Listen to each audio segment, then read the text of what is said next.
Ang mga naninirahan sa Jerusalem. 11 kabanata. Nang panahong iyon, ang mga pinuno ng mga mamamayan ng Israel ay nakatira sa Jerusalem, ang banal na lungsod. Nagpalabunutan ang mga tao para sa bawat 10 pamilya ay may isang pamilyang maninirahan sa Jerusalem, habang ang iba'y mananatili sa mga bayan nila. Pinuri ng mga tao ang lahat ng nagpasyang tumira sa Jerusalem.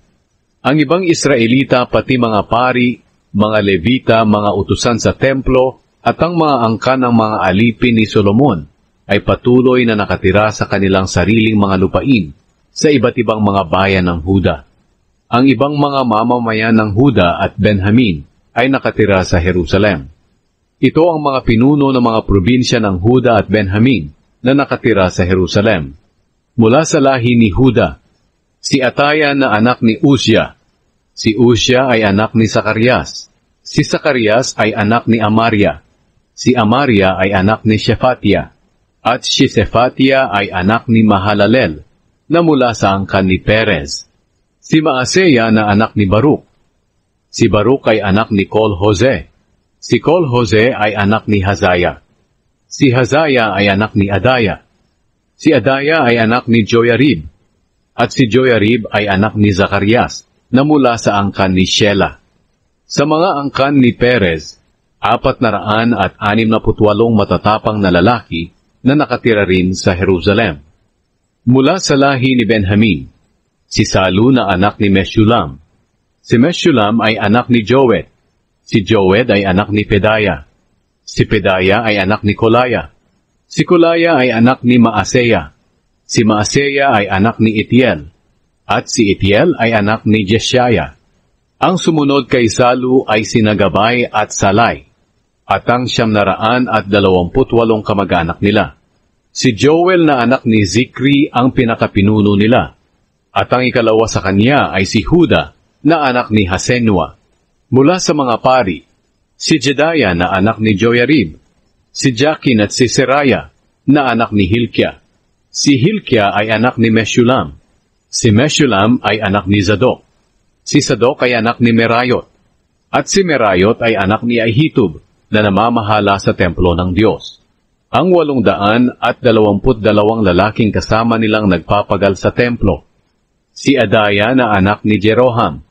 Si Jeroham ay anak ni Pelalia. Si Pelalia ay anak ni Amzi. Si Amzi ay anak ni Zacarias. Si Zacarias ay anak ni Pashur.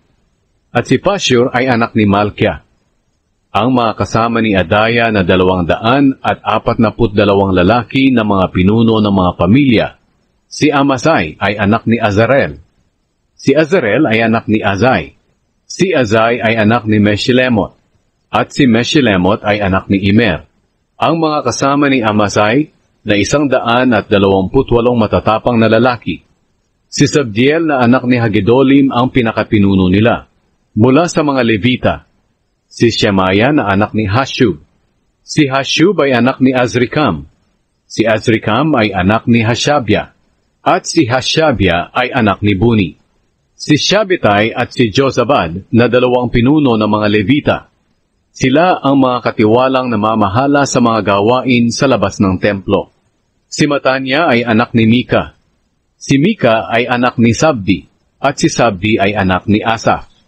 Si Matanya ang nangunguna sa mga awit na umaawit ng pananalangin at pasasalamat. Si Bakbukya na kasama ni Matanya. Si Abda na anak ni Shamua. Si Shamua ay anak ni Galal, at si Galal ay anak ni Jedutun. May 248 lahat ang mga Levita na nakatira sa Jerusalem, ang banal na lungsod. Mula sa mga gwardya ng mga pintuan ng templo, si Akub at si Talmon, at ang mga kasama nilang 172 lalaking gwardya ng pintuan ng templo. Ang ibang mga Israelita, pati mga pari at mga Levita ay nakatira sa mga lupaing minana nila sa kanilang mga ninuno sa iba't ibang mga bayan ng Huda. Ngunit ang mga utusan sa templo na pinangungunahan ni Ziha at Gishpa ay doon tumira sa bulubundukin ng Ophel. Ang pinakapinuno ng mga Levita sa Jerusalem ay si Uzi, na anak ni Bani. Si Bani ay anak ni Hashabia. Si Hashabia ay anak ni Matania. At si Matania ay anak ni Mika. Si Uzi ay isa sa mga angkan ni Asa na mga awit sa templo ng Diyos. Ang hari ang nag-uutos sa kanila tungkol sa mga gagawin nila sa bawat araw.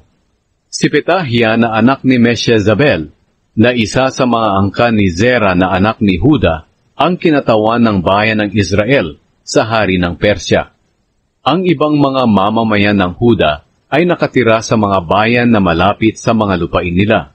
Ang iba sa kanila ay nakatira sa Kiryat Arba, Dibon, Jekabzeel, at sa mga baryo sa paligid ng mga bayang ito.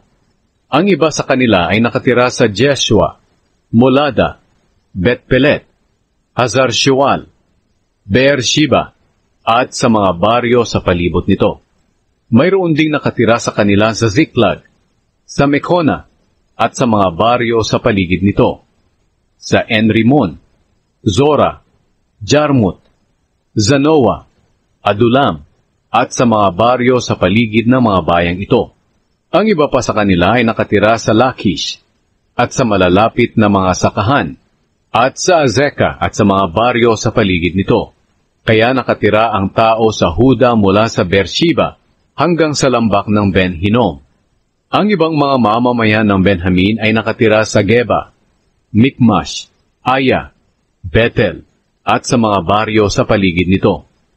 Ang iba sa kanila ay nakatira sa Anatot, Nob, Anania, Hazor, Rama, Gitaim, Hadid, Zeboim, Nebalat, Lod, Ono, at sa lambak ng mga manggagawa. Ang iba pang mga Levita na nakatira sa Huda ay pinatira kasama ng mga mamamayan ng Benjamin.